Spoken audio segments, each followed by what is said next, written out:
Dalam nama Bapa dan Putra dan Roh Kudus. Amin.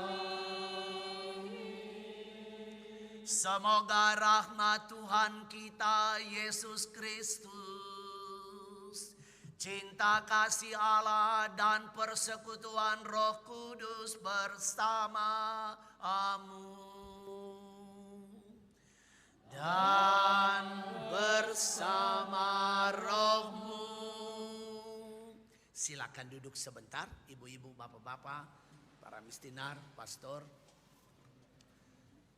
Saya akan coba memasukkan kita semua dalam jalur pemikiran yang sama, supaya novena kita ini betul-betul habis novena kita tetap ingat apa yang kita renungkan.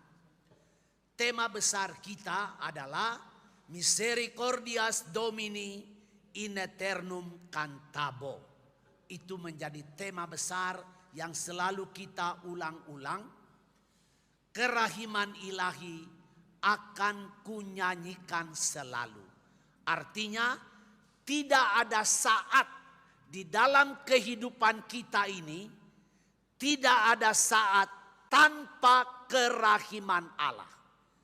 Kalau ada sedikit saja saat di mana tidak ada kerahiman Allah, kita mati. Dunia runtuh, hidup selesai.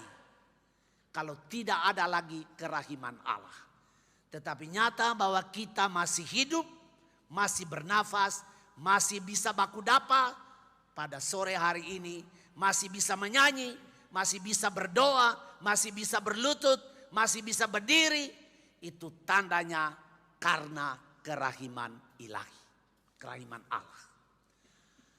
Hari pertama kita melihat bersama-sama ngana rasa, beta lae, kita lae rasa, ale rasa, beta juga rasa.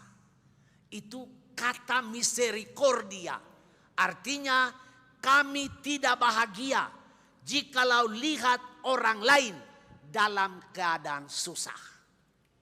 Itu hari pertama. Hari kedua kita lihat bahwa misericordia itu beta ale rasa, beta rasa, ngana rasa, kita lain rasa, itu ada juga sama Tuhan. Tuhan juga punya hati. Tetapi bahasa manusia tentang hati berbeda dengan bahasa kitab suci tentang hati Tuhan. Hati Tuhan lebih daripada hati manusia. Kebaikan Tuhan yang ada pada manusia itu, pada Tuhan diberi secara gratis, secara cuma-cuma. Tuhan tidak minta imbalan, balas jasa dari kami manusia. Artinya kebaikan Tuhan itu adalah kasih karunia. Gratis dan cuma-cuma, tanpa bayar, tanpa imbalan, tanpa balas jasa. Kita lihat lagi, kebaikan Tuhan itu adalah sempurna. Kebaikan Tuhan itu tidak terbatas. Kebaikan Tuhan itu sepanjang umur kita. Dan kebaikan Tuhan itu selalu Tuhan berikan dalam relasi janji. Dari pihak Allah, Dia menjadi Bapa. Dari pihak kita, kita menjadi anak-anaknya yang taat. Relasi janji di antara Allah dan di antara kita. Lalu kita melihat bahwa di dalam relasi janji itu Tuhan Allah setia. Selalu setia dan baik, sekalipun kami manusia berulang-ulang kali tidak setia.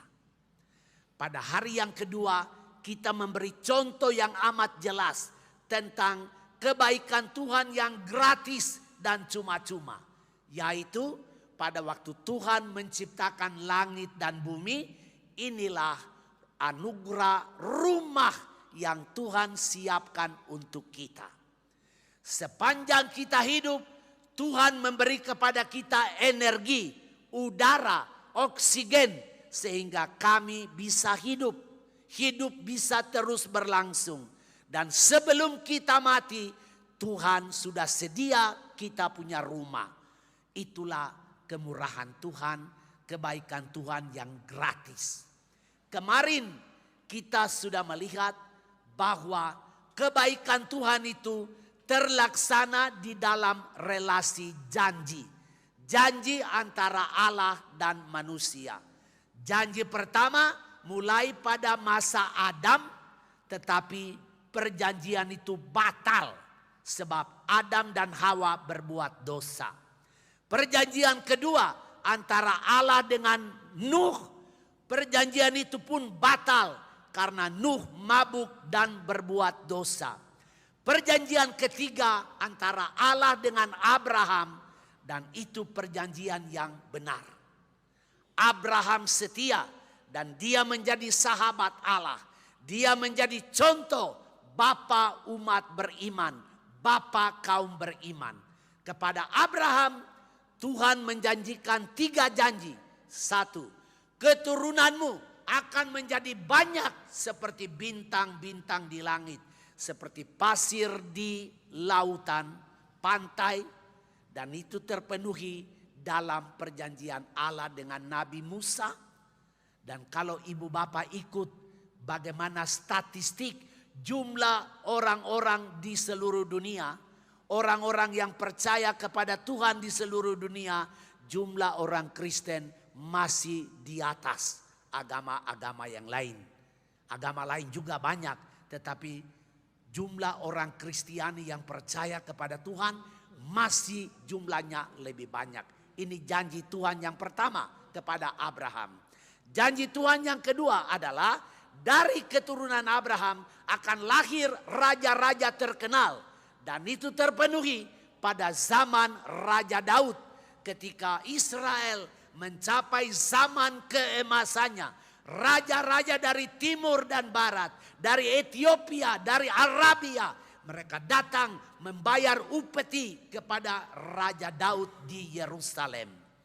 Dan janji Tuhan yang ketiga adalah oleh keturunanmu semua bangsa di bumi mendapat berkat. Dan kita katakan itu terpenuhi di dalam diri Kristus yang bangkit.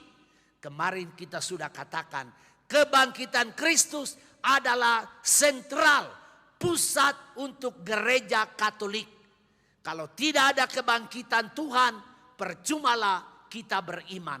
Tetapi karena Kristus bangkit, kita menjadi umat beriman yang teguh, yang kuat, sekalipun kita tetap hidup di tengah-tengah masalah.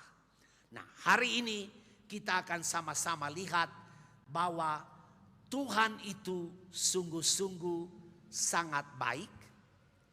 Dia nyatakan kebaikannya itu di dalam satu orang yang namanya Yesus Kristus.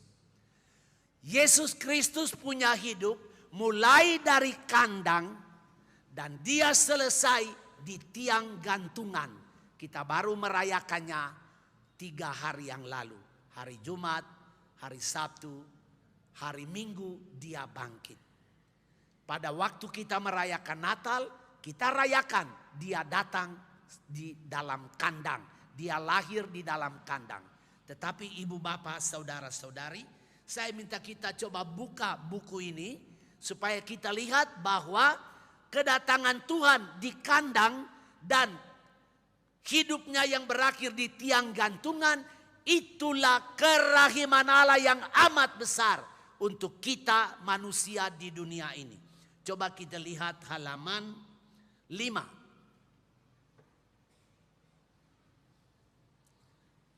Halaman 5 kita lihat doa yang kedua di atas. Ini. Sudah lihat yang di atas ya? Nah, coba kita baca itu sama-sama. Ya Allah, sesudah kejatuhan manusia ke dalam dosa, Engkau tidak membinasakannya. Oleh karena kerahimanmu, Engkau telah memaafkan manusia secara ilahi. Engkau tidak hanya mengampuni kesalahannya, tetapi bahkan melimpahinya dengan rahmat. Terdorong oleh kerahimanmu, Engkau telah berkemah di tengah-tengah kami untuk mengangkat kami dari kehinaan kami. Maka terjadilah mujizat kerahimanmu yang agung dan abadi. Sabda sudah menjadi daging dan berdiam di tengah-tengah kami. Ini kerahiman besar terjadi ketika Allah menjadi manusia dan lahir di kandang. Kerahiman besar terjadi lagi ketika dia berakhir, hidupnya berakhir di tiang gantungan. Coba kita baca di doa yang terakhir. Ya Allah, dengan sepatah kata saja Engkau dapat menyelamatkan dunia. Dan dengan satu tarikan nafas saja putramu Yesus dapat memuaskan keadilanmu. Namun dia rela menanggung sengsara yang begitu mengerikan. Pada saat ia menghembuskan nafasnya di salib, Engkau mengaruniakan hidup kekal kepada kami. Ketika lambungnya dibuka oleh tombak serdadu, pada saat itu juga Engkau membuka sumber kerahimanmu yang tak pernah habis bagi manusia dan dunia. Doa di sebelah. Itulah darah dan air yang mengalir dari hati Maha Kudus Yesus putramu. Itulah milikmu yang paling berharga yang Engkau anugerahkan kepada kami. Itulah samudra kerahimanmu yang daripadanya mengalir segala rahmat. Ibu bapak, inilah yang akan kita renungkan. Di dalam diri Tuhan Yesus, baik pada waktu dia di kandang, pun pada waktu dia tergantung di salib, kerahiman Allah tercurah bagi kita manusia dan dunia. Mari kita mulai misa kudus ini dengan mengakui dengan rendah hati semua kelemahan iman kita kepada Tuhan Allah yang Maha Rahim. Kadang-kadang kita malu atau kita takut atau kita ragu-ragu mempercayakan hidup kita kepada Yesus Raja Kerahiman itu. Oleh karena itu dengan rendah hati sama-sama kita mohon ampun, lalu kita nyanyi Tuhan kasihanilah kami. Saya mengaku